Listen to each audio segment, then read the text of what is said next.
What's up, guys? Merry Christmas and a Happy New Year to you. JPat Diecast here with another NASCAR Diecast review.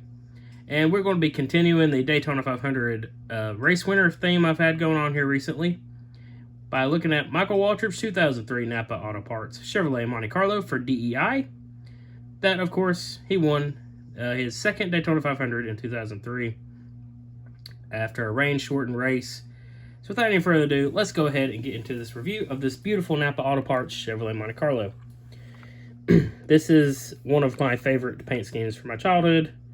The Napa car always looked good, but when they went to the E stripes, it really, I liked all the DEI cars, especially when they went to the E stripes. And this blue metallic for the Napa car, I wish they would go back to for Chase Elliott instead of just doing the bland blue, but unfortunately, with how they don't paint cars anymore, they just wrap them. I don't think we're ever going to see that, so that's unfortunate. But this is actually the first Daytona 500 I remember watching and knowing it was a Daytona 500.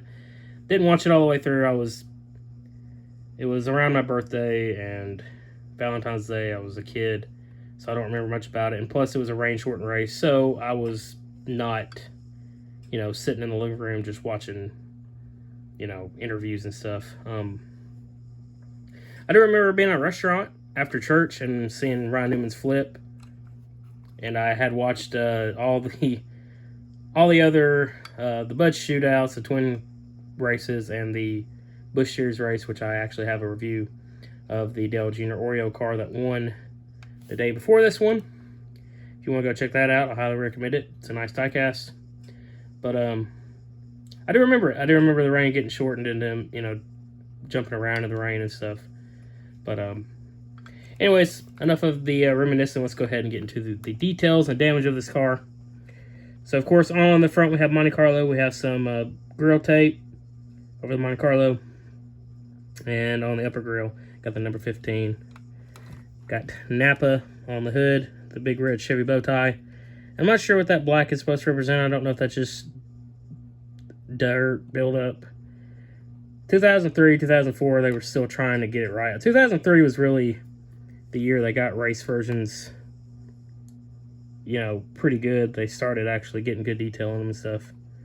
But, let's take a look underneath the hood. Got the engine detail. I do appreciate, and I think I pointed this out with the Oreo Dale Jr. race version car.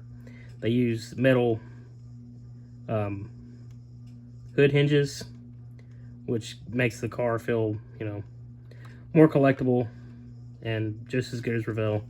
There's our engine detail if you care to see it. Of course, we got Napa Auto Parts underneath the hood. Close the hood. Got some tear-off tabs and a little smiley face sticker right over the middle of the windshield. Interesting. And of course, on the roof we have the number 15. This is just a regular Platinum Series, if you will. So, of course, we don't have any roof flaps. Number 15, the big E strap on the roof. On the deck lid, we have the Dale Earnhardt Incorporated E logo, which early in the season it was with the black background, and then later in the season they got rid of the black background for whatever reason. Of course, the deck lid does open, and you can see our beautiful fuel cell in there. And on the back we have the Dale Earnhardt logo again, Napa Auto Parts, Napa Online, number 15. We have the Chevrolet bow tie, a little bit of damage on the bow tie there, which I think that might just be a quality error. I'm not 100% sure, but I think that's what that is. Oh well. I got this car for like 20 bucks, and it's been hard to find, so a little ding on the back kind of gives it a little bit of personality, I think. But here's the left side of the car. We have our 2003 contingencies. The E stripe, got the number 15, got Napa Auto Parts on the quarter panel. We got Oreo, Cincinnati, Martin Seymour paints. And there is some dirt and grime buildup on the side skirt, just above the side skirt. It doesn't really show up great with this dark blue metallic but you can kind of see it behind the rear well. Of course, not a lot of damage on this car because it was a Daytona race and it was, you know, rain shortened. I think he might have actually got out and done a donut. I cannot talk. It's so embarrassing when I go back and watch these videos and I'm just mispronouncing words. Of course, we do have some details on the tires. One thing to note on the Goodyear on this one, for whatever reason, and this is accurate to the actual car, it says Goodyear. I don't know if that was some type of joke the team had, but the Y got scratched off for some reason, but yeah.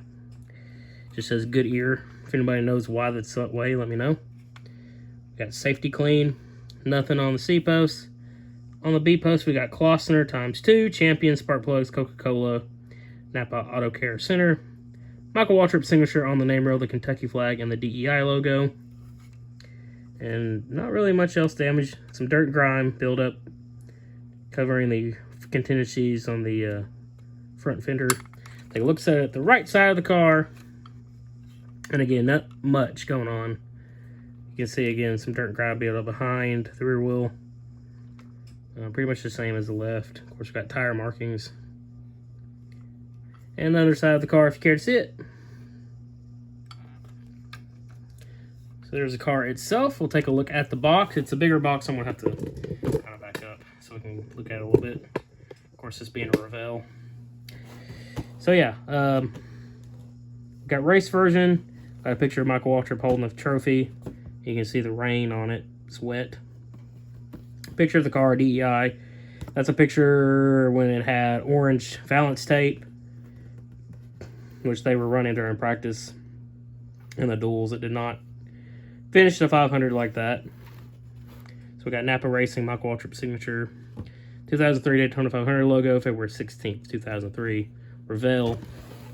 And then they made a total of 4,824 of these. I like how it has 2003, 2016, 17, 2003, 18. I don't know what's up with that, but it's... Did they think that this brand was going to continue?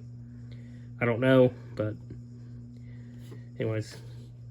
Race version, Michael Waltrip, Daytona 500, Revell collection. Same picture as on the front on this side, and same stuff on this side as the other.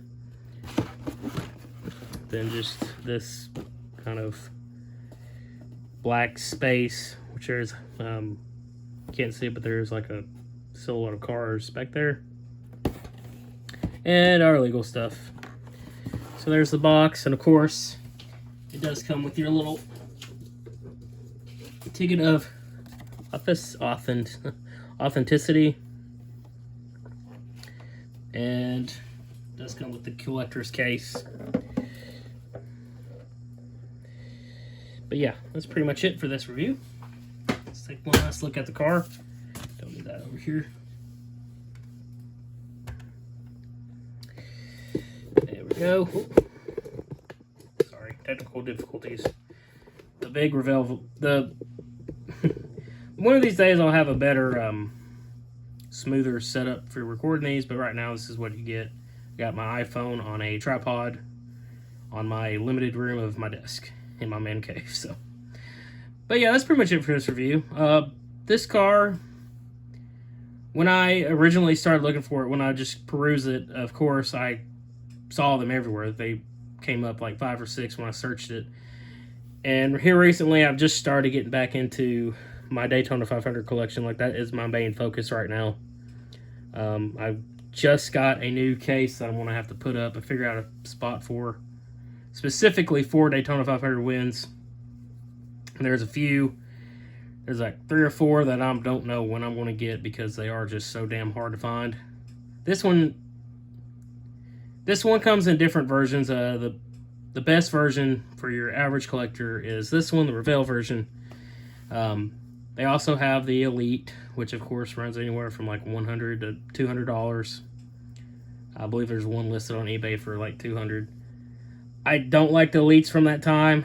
I just don't like how the grill is metal and it does not look...